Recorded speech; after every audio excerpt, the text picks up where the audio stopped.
Securing Bravo. Securing objective Alpha.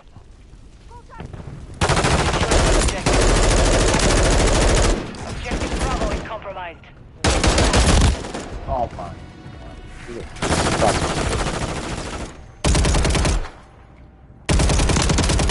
Enemy KIA. Securing objective Bravo. Man's finest aspirations in the field of science and technology. So too does the struggle of the Afghan people represent man's highest aspirations for freedom.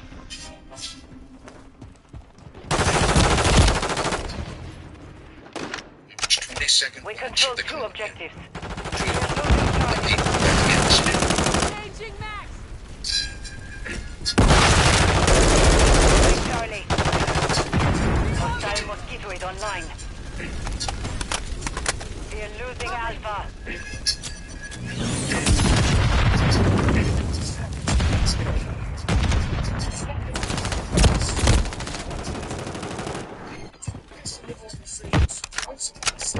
Hostile UAV in the area. Enemies taking Alpha.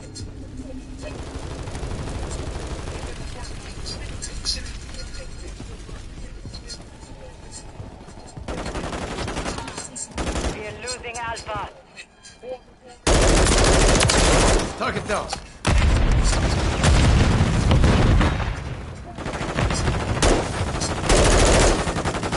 It's in the mail that you received.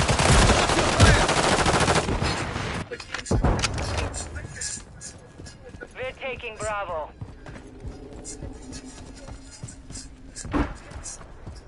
Enemies taking Alpha.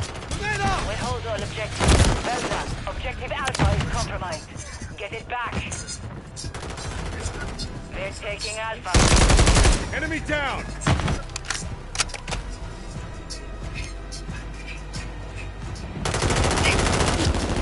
Secure all objectives. The battle's not over. Contact.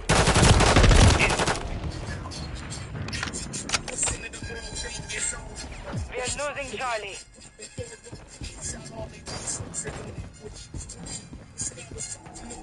We are losing Alpha. The enemy took Charlie.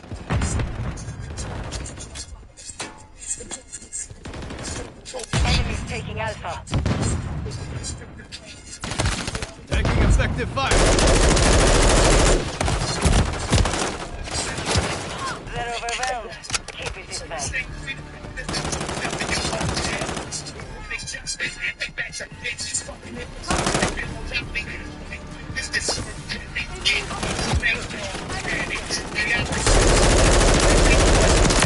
Reloading. Taking Bravo.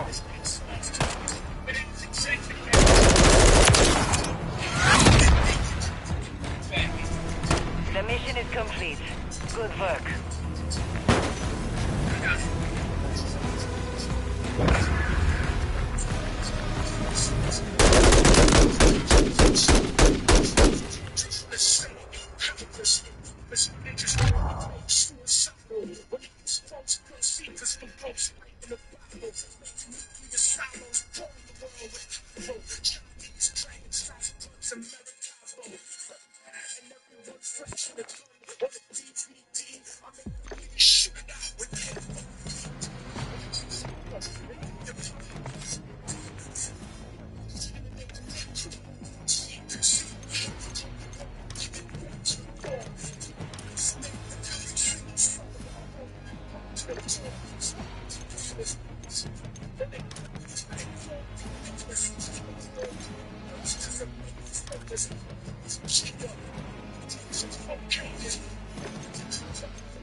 stimulation, which sends magnetic waves into different parts of the brain.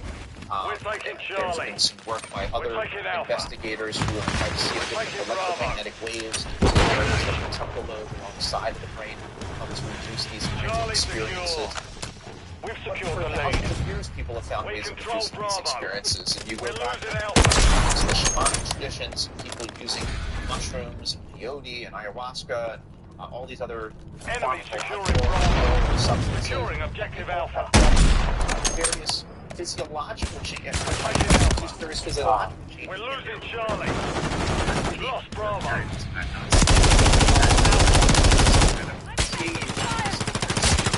Changing mags.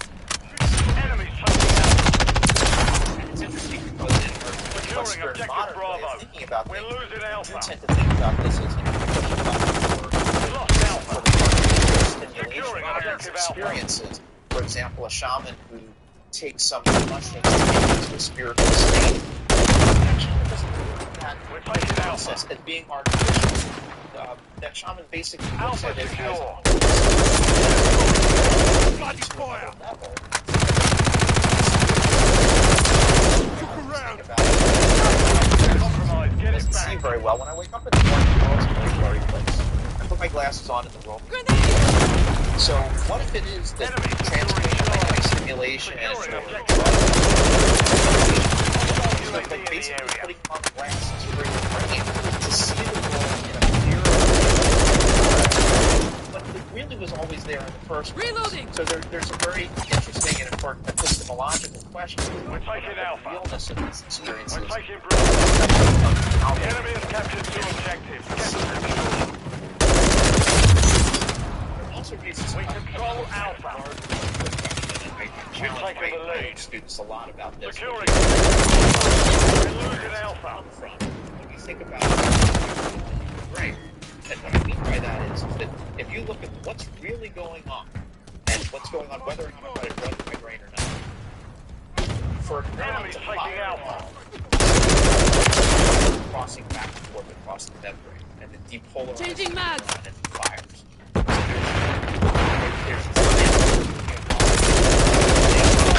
Contact. We control 2 Which can be objectives. measured. That causes the neuron to turn on its metabolic machinery, so we can see increases in metabolic activity, how it's using energy.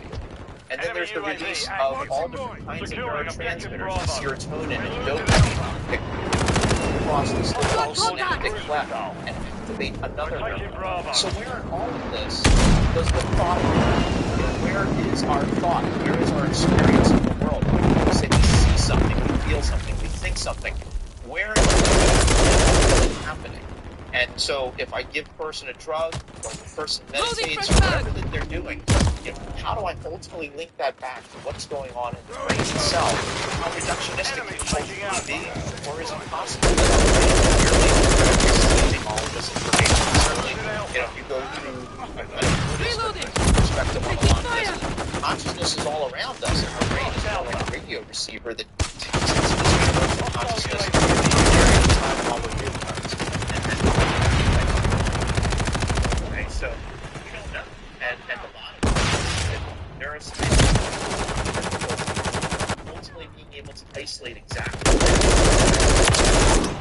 drugs or whatever it is that a person is using. Hostile care package inbound. Objective Alpha. We're losing Charlie. The enemy holds 2 objectives. Secure those positions. Alpha secure. He's taking Alpha. Changing mags. Securing objective. Changing mags.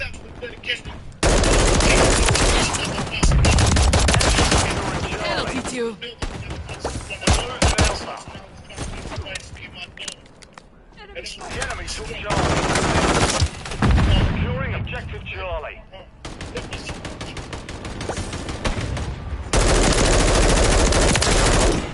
Loading fresh mag.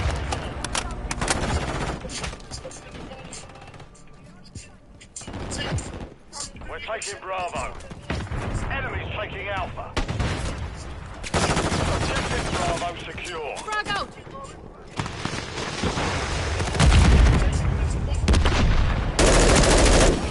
Enemies in the area!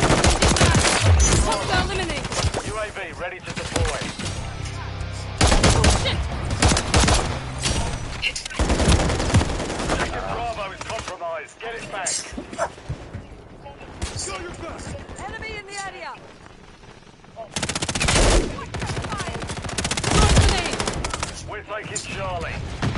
Objective Charlie secure. We're losing Charlie. Securing objective Bravo. Losing Alpha. You're halfway to mission complete. Finish. Enemy securing Charlie.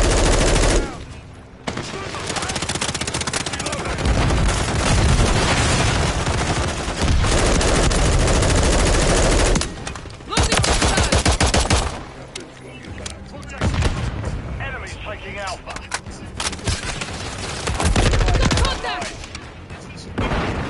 We've secured 2 objectives. We're taking Bravo. Alpha. Taking effective fire. Alpha compromised. Get it back. We're taking Alpha. Enemy UAV active. We're losing Charlie. Securing objective Alpha. Enemy currently holds all objectives. We control Alpha. Hostile care package deployed. Hostile UAV in the area.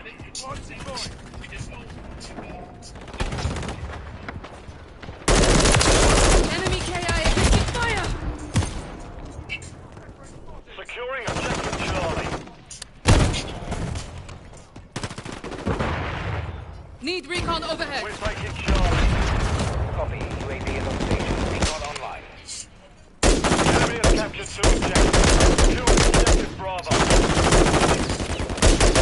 Taking Bravo. Oh shit! Reloading! Hostile counter UAV overhead. Securing objective Charlie.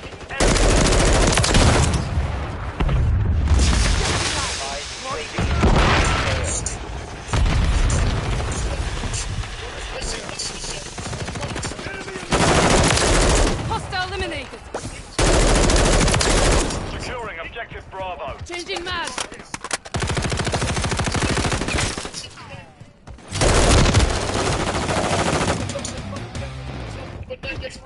We're taking Charlie. We're losing Alpha. Reloading! Securing objective Charlie. Charlie secure. Frag out! We've secured the lead. Loading fresh mag! Got contact!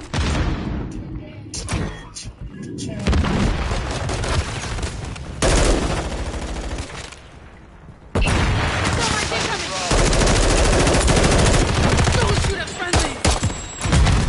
Taking Alpha. Fire. We control 2. Oh, We've lost Alpha.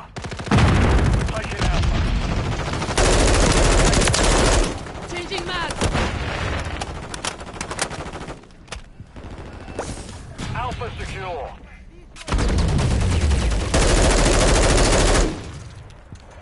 We're taking Bravo. Enemy securing Charlie.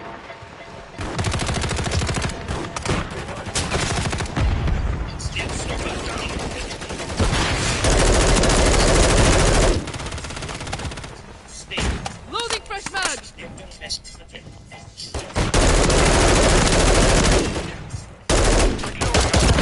fire! Someone! Oh shit! We've secured 2 objectives.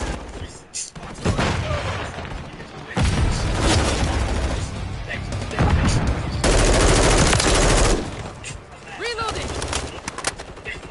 I've got We're losing Charlie. Enemy UAV. Objective Charlie is compromised. Hostile UAV in the area.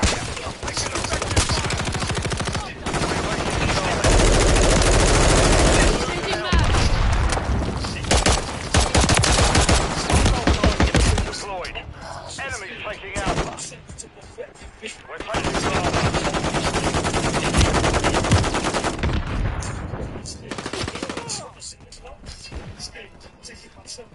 The enemy holds 2 objectives. Hostile care package inbound.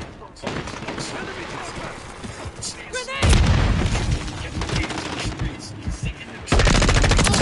Ready eye for an eye!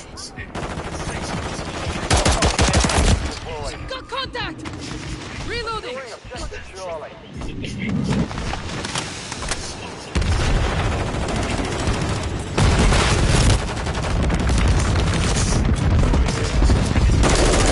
Charlie.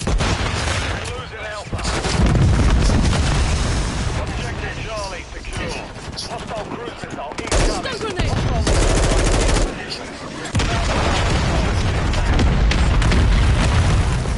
Enemy securing Charlie.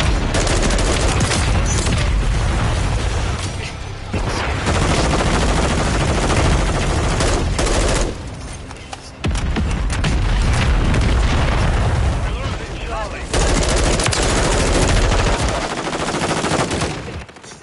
Enemy UAV active.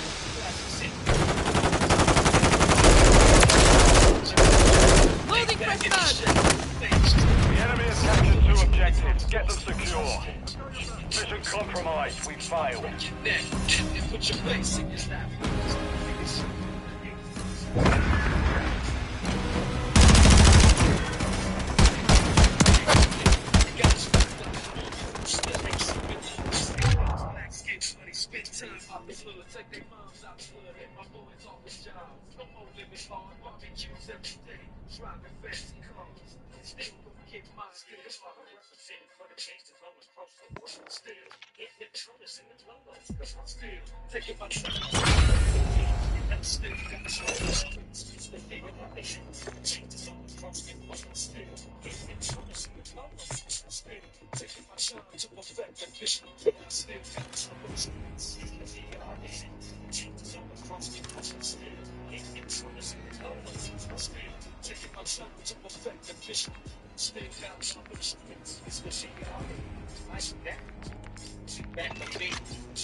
Smokes on what you does.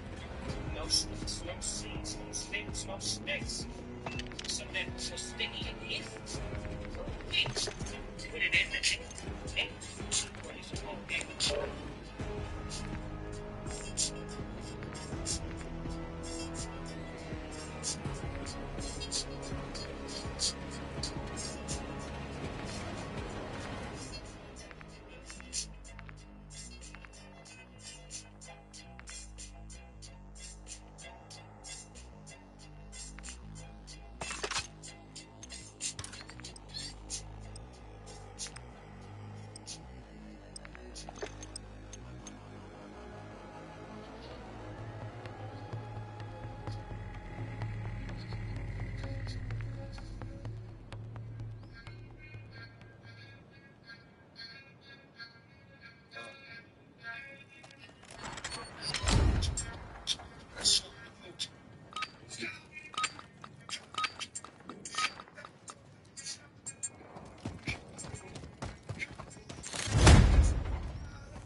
We've taken the lead.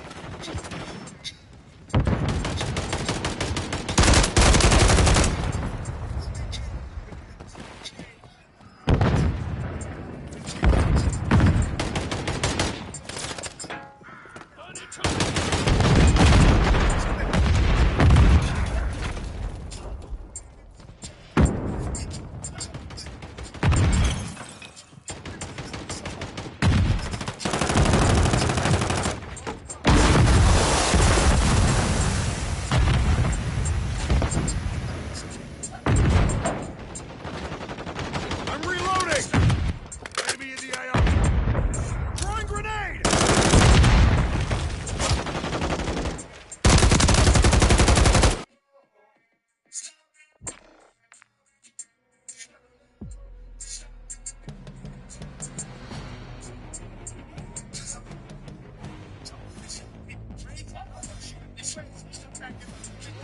Damn it. What do you say?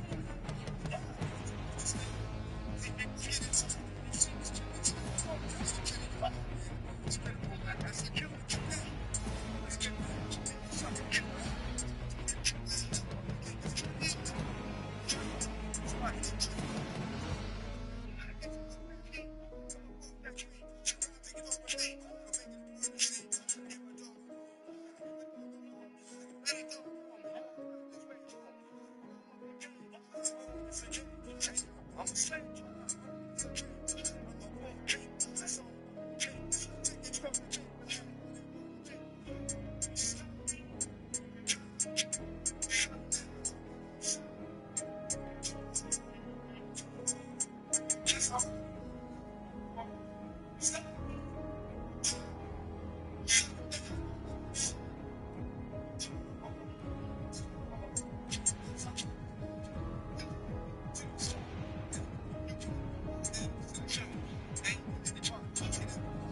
You might think there's a direct connection between intelligence and success, right? It's the material success, career success. So it turns out that there is up to a point.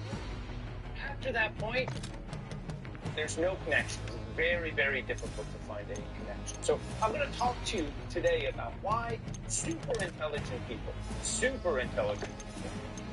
are not the most successful people you know, and the ones that make it in the corporate world, they tend to be about 10% higher than the median.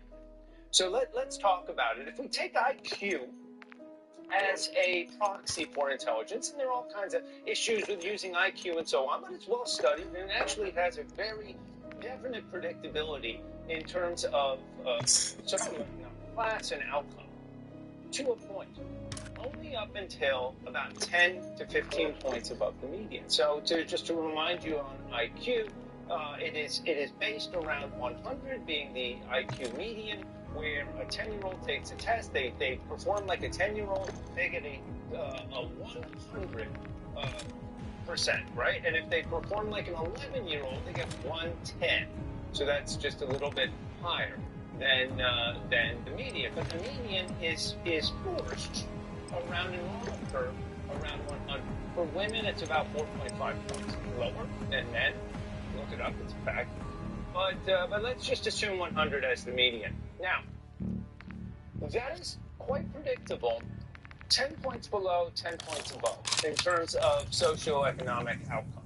So whether you do well in corporations, you make, a outsized living versus, not doing so well.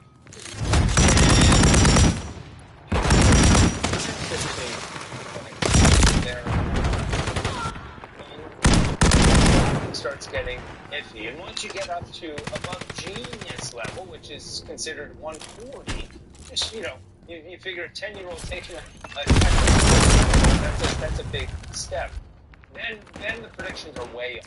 And as anecdotal evidence, I looked at Einstein.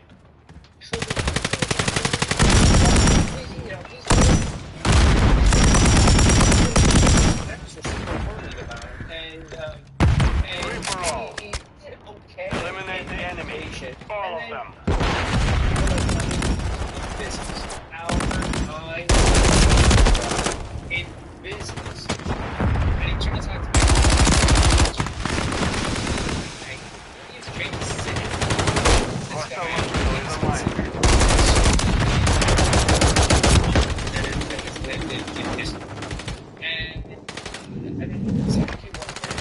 outrageous. He got into Harvard, I think, 11, 12, he was 6.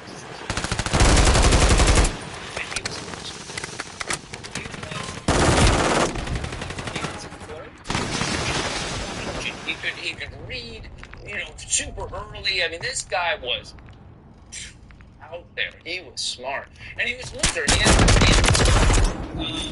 at different companies and just grinding away. And the newspapers, when he was a kid, they would be like, wow, look at this guy. He's brilliant. He must do amazing things. And they tracked him through his lifetime. And by the time he was in his like 20s, 30s, nothing in his life. And so much so that the boys forbid him and he ended up committing suicide. And they would switch him and they would find him. And it's really the original social media harassment. And I think he committed suicide. And then Einstein, why is it that this guy did not really thrive in education or in companies? This all started getting interesting for me when I joined, I met some of the smartest people. There's some people that, you have a conversation and you can come up to a level of intelligence, within your discourse. It's almost a surety. With some of the people that I met, really young people, we just start here. It's just dumb. And you smart people know smart people. I'm not saying anything. So, I guess maybe I am. The discourse went immediately to just very high level discussion. It is very easy. It was like talking in jargon. Just come from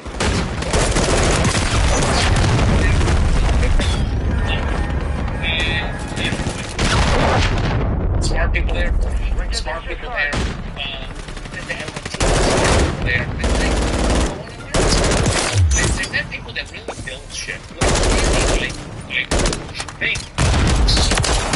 Smart. And about 7 years into my career, about 2016 or 17, I guess it was 9 years. What really smart people had left. Everything as being we're all gone. And what was left were this 15.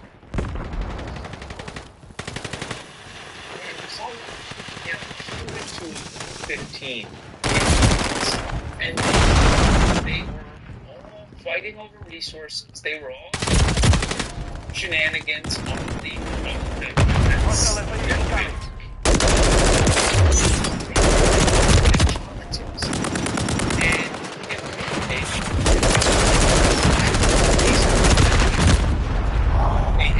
a good corporation. And it got me thinking about intelligence, and that's I have quite a few of them, or in corporate world. And typically, these guys are the 5 to 15, take that as a and they thrive there. And so that's my first point. The super intelligent don't necessarily thrive in why is that? You have to have a dullness of spirit. You have to shut the mind to certain things. You can't say as a product manager or as an engineer, say, hey, when the executives say, hey, we need to get growth. You can't turn around and analyze all of the different projects. It's probably not worth our time to do. We're better off looking at something else. You cannot do this, even if that's the right answer. Even if that's the right answer, that is punished. That is absolutely punished in corporate world. What you have to say is, let's do this, let's do that, and then blame people for not executing. That's how you get ahead in corporations. And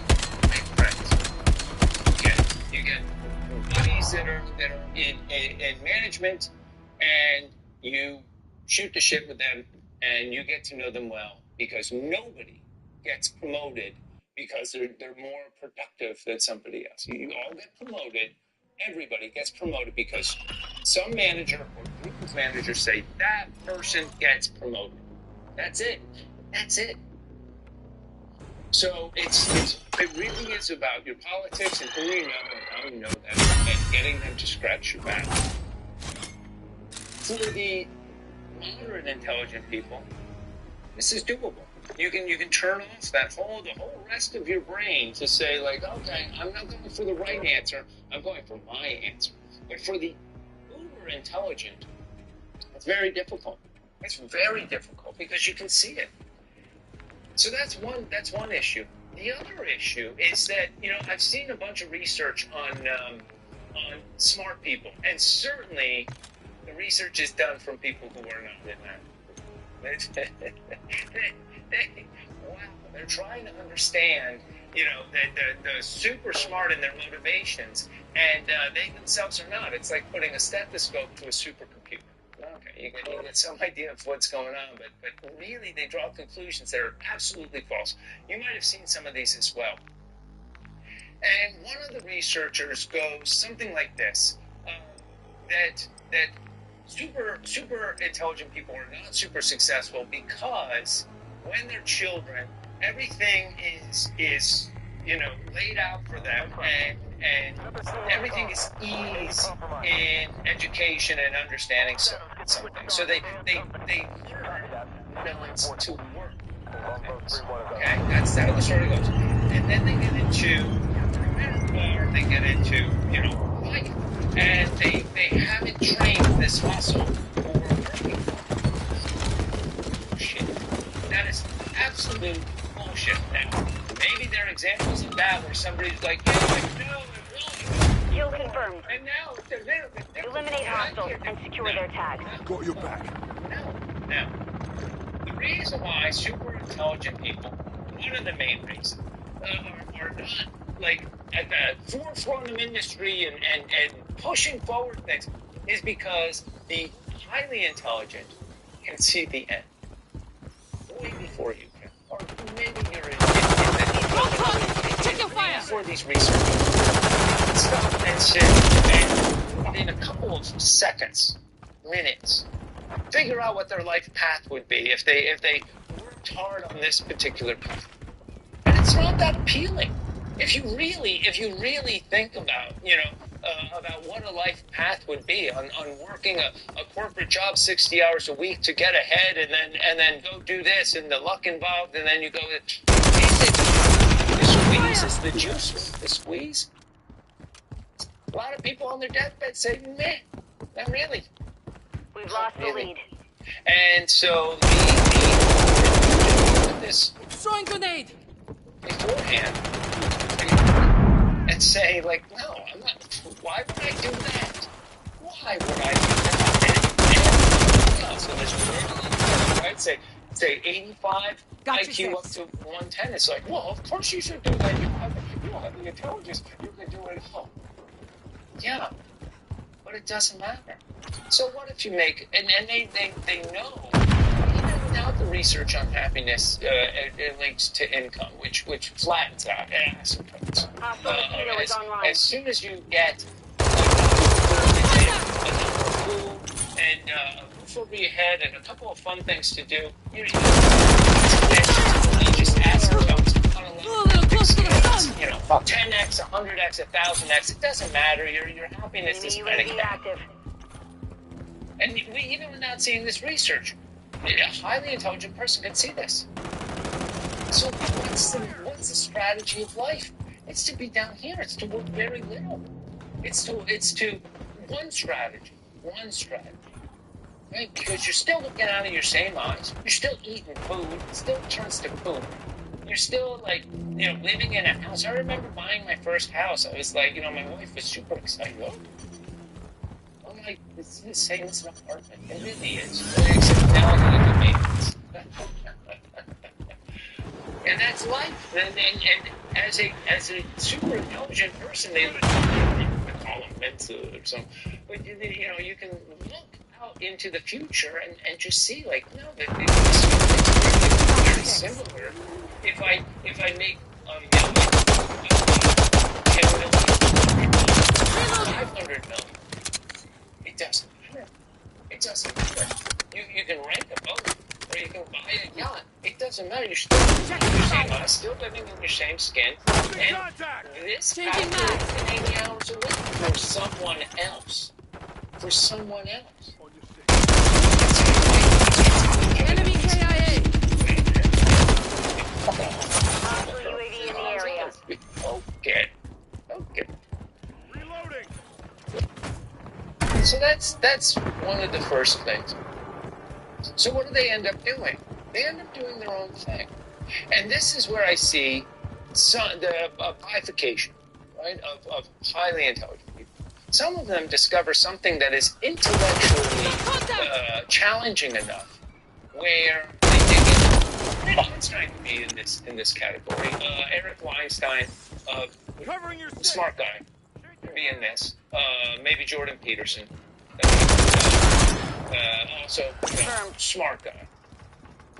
They find something that they're actually interested in, and they can dig into intellectually. It's got enough surface area that they can really Got your 6. take it, and they make that their life smart, because that is fulfilling. You live up here. You live right in your mind on what you're experiencing, and using that brain to figure out, you know, complicated things is fun. It's exciting. It might not be as it is to model through and work up to, you know, to be CEO. Loading fresh mag. But it's much more interesting. And you don't have to, you know, necessarily put yourself in a totalitarian regime to do that, right? A corporation. So that's a big one. That's a big one. And you see this with Got your 6. highly intelligent people Hostile that UAV they in the area. and they think about them deeply. And for most other people, they don't get it. You can't even explain what they're thinking. You can't even explain what you is so inefficient compared to what's going on in the brain. Hostile eliminated. 5 different ideas in your head, and then being able to bring that over to somebody who has a sense of intelligence. Very difficult. Very difficult. And it just gets frustrating. And you're just like, I'd love to talk to you, but you just don't get it. The assumptions are different. People take shorthands. They have to accept things as true that are not necessarily true, because otherwise they can't have that.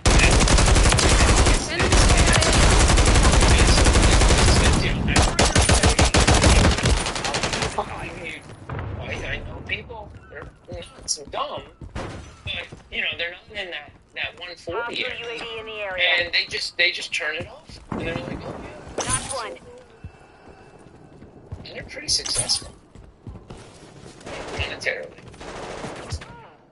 And so on. Education's a similar.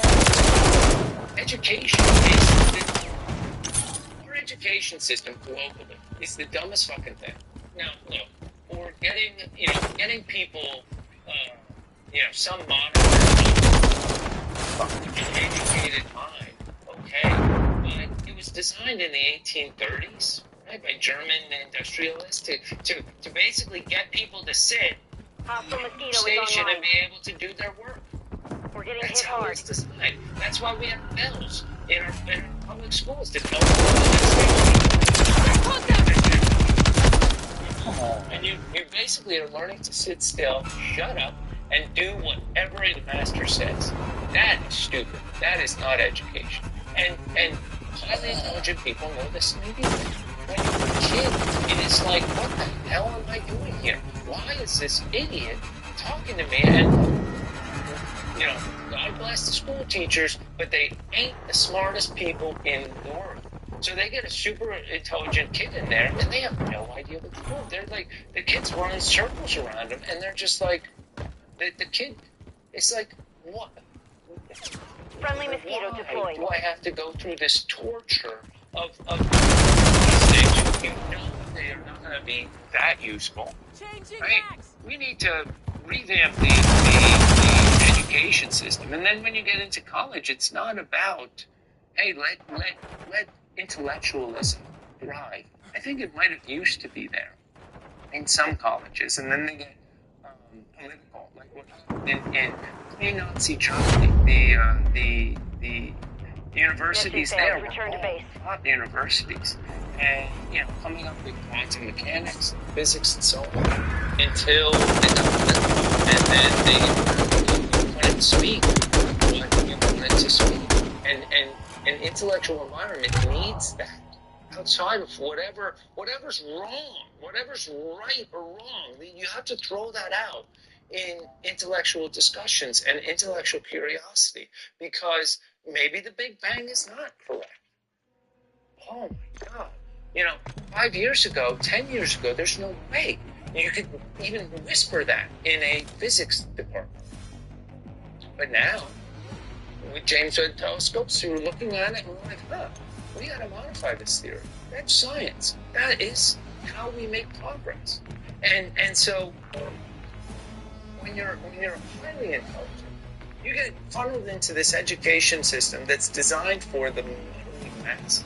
And it's awful. Even the gifted course. Oh my God. Even the gifted stuff, you just do more work. You just do more work. You're like, hey, we're going to do some great stuff. We're going to learn more history. Is that, what? Why do I want to do this? Are you kidding me? Yeah, and it's, taught by bozos. Nothing against teachers, but most of them are not super highly intelligent. So, I'm not looking for solutions here. I have other ideas about solutions, and there's some good research about solutions, but you can't always believe sociological and psychological research. My whole point is this: the smartest people that I know are not the most successful. The smartest people that I know, I mean, out there smart, like up here smart. You're going to have a conversation with them like that about all kinds of topics, and they think about it deeply, and if they're thinking about it, then those people are not the most successful people. They really are not. The most successful people that I know, I say 1 in 5 to 1 in 15 intelligence. We've taken the lead. That's proxy. And you need that. You need that. That is what corporations are designed for. They are designed for education across a wide segment of society. And that widest segment, that largest segment of society, has an IQ right around. So everything is designed for a person with 100 IQ. And if you fall out of that, either on the high side or the low side, it's very difficult to make it in a corporation, which is the bulk of where we get our financial needs. The lead. So, highly intelligent people just check out. They just check out. Why would I spend, in my blood, sweat, and tears trying to figure out this whole thing when, the people I'm talking to are just, they're not all that. Does this resonate with you? Are you in highly intelligent people? You probably, because of the Dunning-Kruger effect, probably don't think you are. And if you do think you are, Dunning-Kruger effect is, just a little bit. They realize how much more there is to know, and they think they actually don't know much. That's Dunning-Kruger. And one of my favorite principles in psychology. So if you think you're really smart, if you think you know it all, you probably think. And if you think that you're like a cat trying to figure out calculus, trying to figure out the world, and it's Just holy shit, there's a lot there. Friendly UAV on You station. might be a little bit smarter than you think. So, I hope you have We've lost a the great lead. day. I would love to hear your comments about intelligence and how that affects you. One side or the other. If you disagree with me, disagree with me. No problem. Loading fresh I mag. love all the comments, and you know, but just bring experience, bring data, bring a good discussion to the table. And on that, I hope you're having a wonderful day. We're fall on the intelligence scale. Throwing It's just grenade. one part of our lives, and you can have a wonderful life. And the advice that you just live Stun grenade out. that you. Don't let anybody judge you. Don't let anybody tell you. Just live your life here. Amazing. It's amazing that you can do anything with that life. You can even subscribe to this channel. Or like the radio. Really enjoy the comments and the discussion.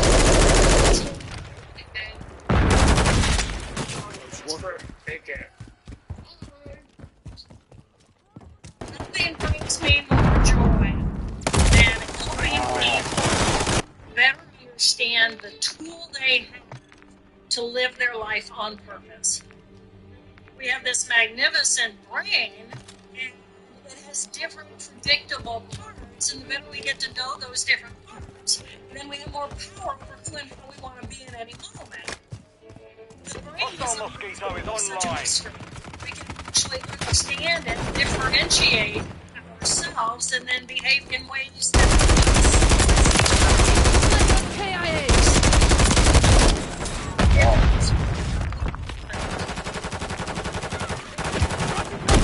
I'm taking fire.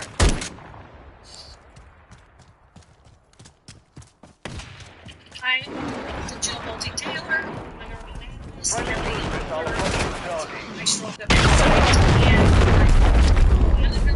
and anatomists. They study the Friendly anatomy. UAV So online. I can visualize in my brain the circuits and how all the information comes in order for me to be able to.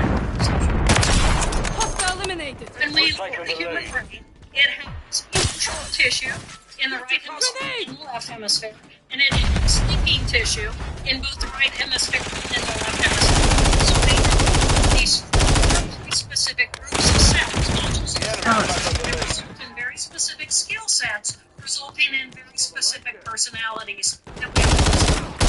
So we have left Changing thinking mags. that is structured and organized. That's what we call our rational thinking brain. Eyes on eye. Language, the ability to produce the cells places meaning on top of that. I know when I'm being political and I'm being structured and organized, We've lost the lead. things for the future, or I'm counting 1 + 1 = 2. I know that that's my left thinking portion of my brain. The emotional part of our brain is more Enemy KIA. the present moment consciousness and Taking the lead. Frag out. Because into the future, now with the individuation as well as the linearity across time. And now because I have linearity across time, I can learn from my past experiences. The right emotional part of my brain is then, how does it feel to be in my body in the present moment? What does it feel like when I dive into the water and I feel the pressure push against my body? What does it feel like to feel water as wet? I'm not on the clock. I'm Hostile eliminated. curiosity. And then thinking tissue is the consciousness of me because I was connected to all the things and this immense sense of Throwing a stun grenade. The mission is half complete. Eye for an eye.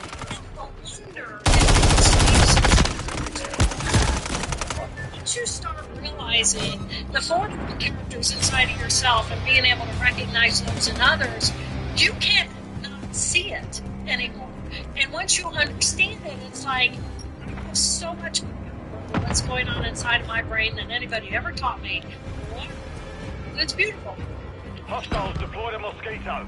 So I grew up to study the brain because I have a brother who's diagnosed with the brain disorder schizophrenia. So my focus was on how does our brain create our perception of reality, because my brother's perception of reality was so different from mine.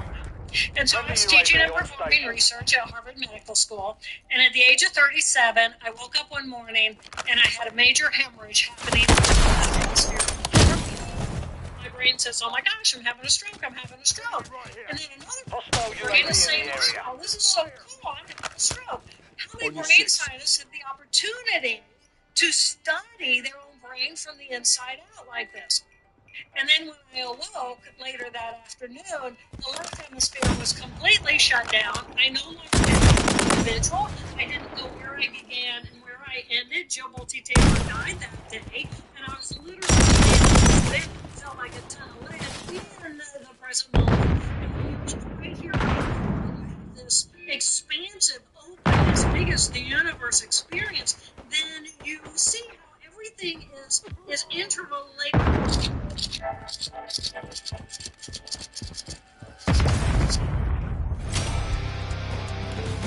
the future, I think emotional intelligence will be one of several abilities. Another, of course, is cognitive ability, IQ, Enemy KIA. take over more and more of that. However, emotional intelligence is and always remains. IQ predicts how well you do in your school years and how much salary you can make over the course of a career, because it says what job you can get into, like being a business executive or a doctor or a lawyer. But once you're in those professions, everybody else is about as smart as you are. That's where emotional intelligence kicks in. People who emerge as outstanding performers or the best leaders have high emotional intelligence, and their IQ is not that relevant at that point. I'm Dan Goleman. I've written many books, mostly on emotional intelligence. That's really my favorite topic. The book, Emotional Intelligence, years ago, was an international bestseller. I've written 5 books on the topic. Most recent is on sustain personal and organizational excellence every day.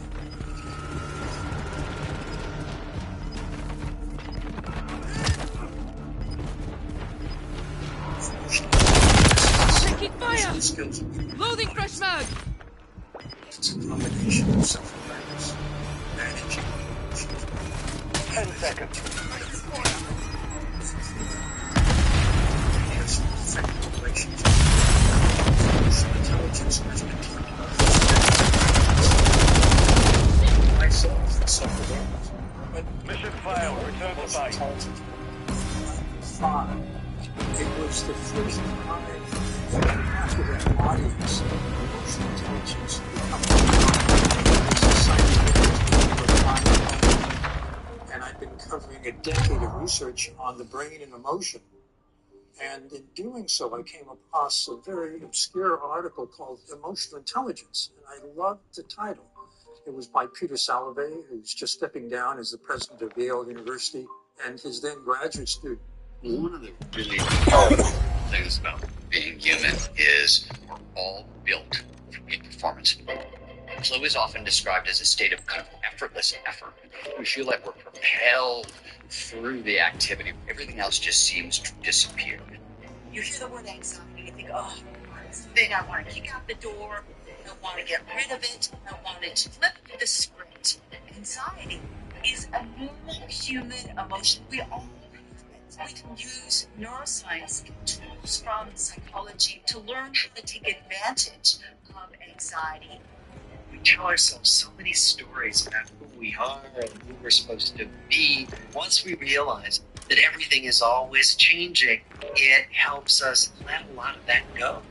The largest lesson 30 years of studying peak performance has taught me is we're all capable of so much more than we know.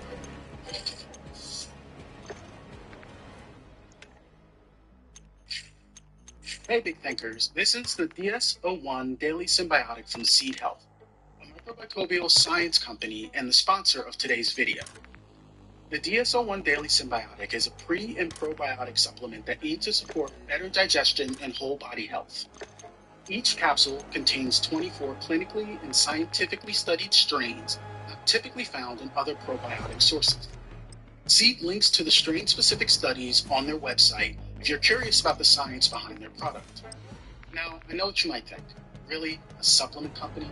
However, not all probiotics are the same. One of the things that makes Seed's DS-01 different is that it is undergoing clinical trials. If you're curious to dig into the research Seed have done, you can find a link to those trials in the video description. As with any supplement, this product is not intended to diagnose, treat, cure, or prevent any disease. Dietary supplements in particular are often band-aids. It's also essential to think holistically about lifestyle habits like diet and exercise, as changes to those things will often have an outsized impact on overall health. But if you already have a probiotic routine or are considering starting one, consider Seed's DS-01 Daily Symbiotic. Seed has a special offer for the Big Think audience. Receive 25% off a 30-day supply of DS-01 and a free glass travel bottle using the promo BigThink25 at the link in the description. My name is Stephen Kotler. I'm a writer and a researcher, and my latest book is The Art of Impossible.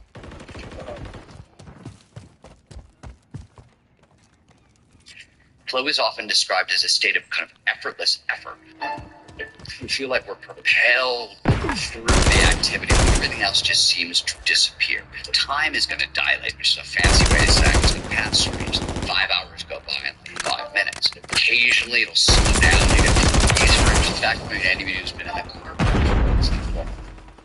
intuition has to get turned up a lot. This is a basketball player in the zone, seeing the hoop, and suddenly it's as big as a hoop. And our frowns tend to be there. So what that frowning is a sign that the brain is doing work. This is a constant issue in my marriage. My wife thinks I'm married to somebody, and I'm like, no, I'm just thinking. This is just me thinking.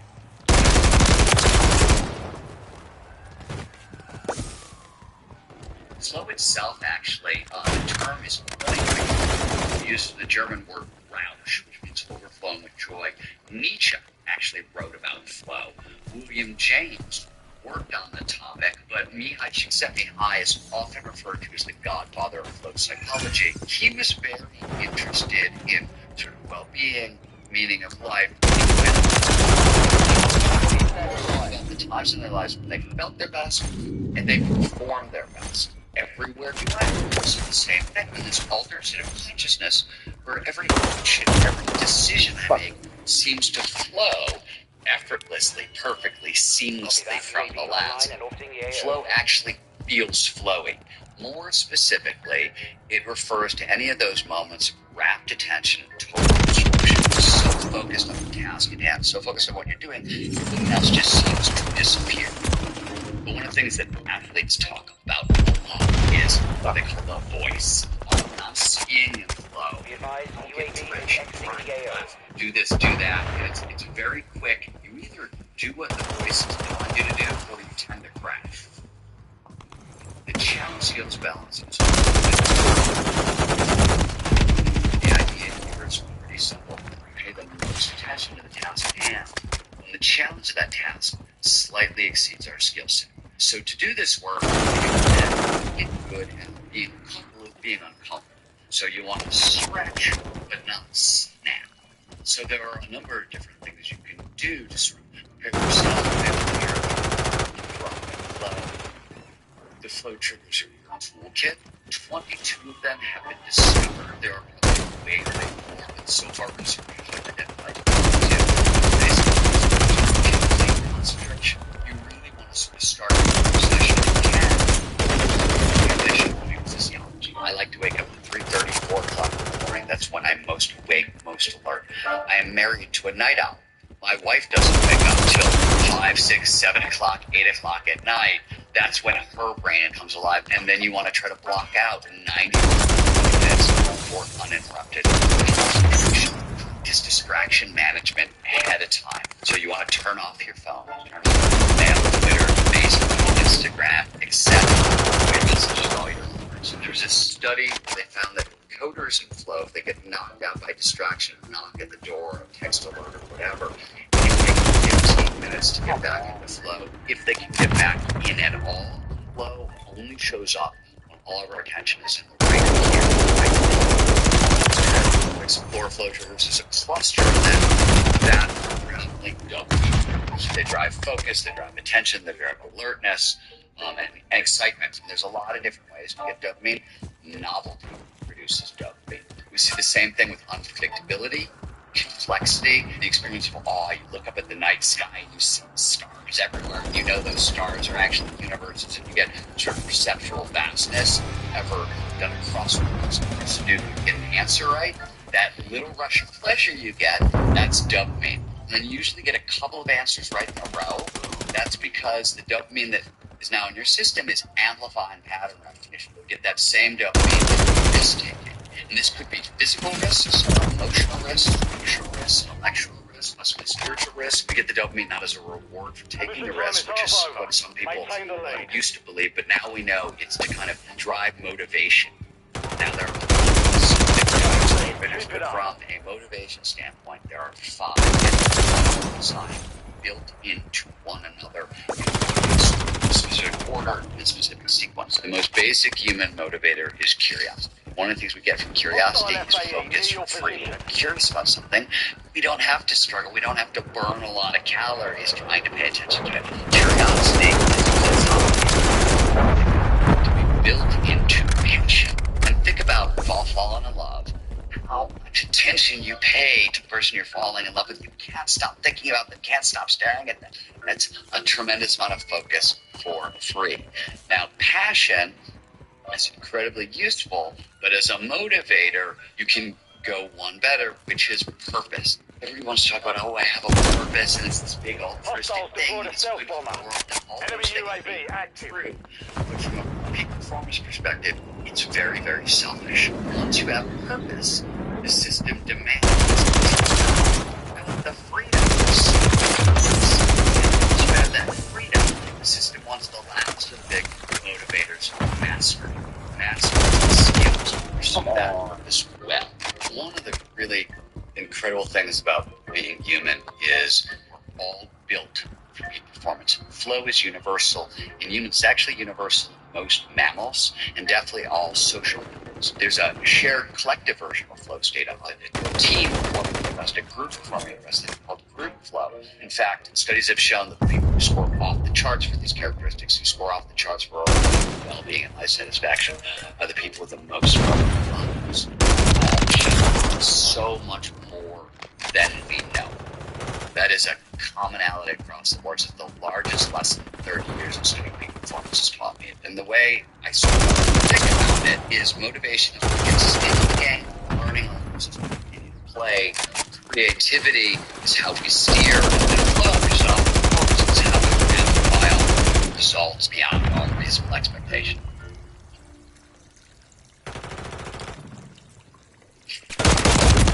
My name is Wendy Suzuki. I'm the Dean of the College of Arts and Science at New York University. And my most recent book is called Good Anxiety, Harnessing the Power of the Most Misunderstood Emotion.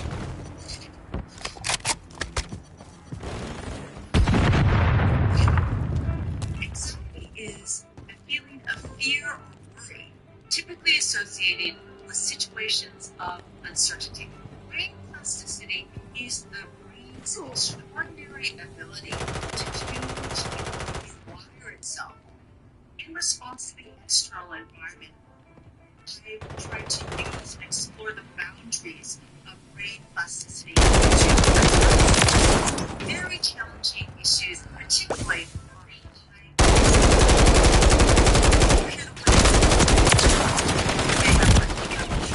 it's a disease. I want to get rid of it.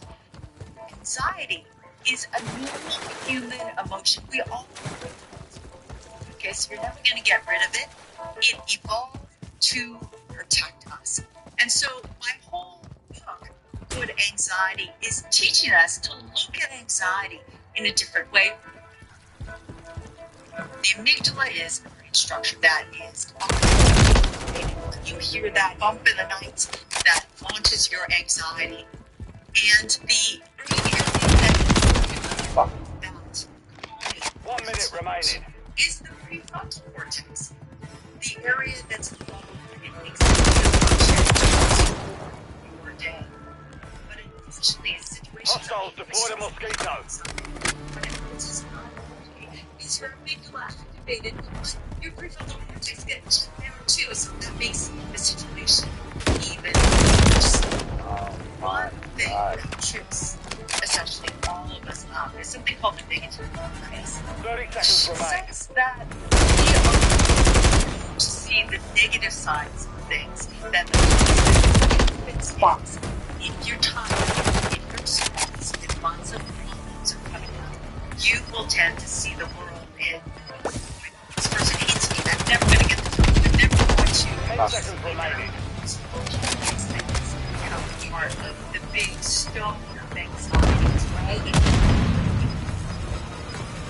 Flexibility is the idea that we are able to look into and approach The mission's complete. Good work. in lots of different ways. We are habit-forming animals, and sometimes, without even knowing it, you are approaching the same situation the same way that you approached it when you were 6 years old.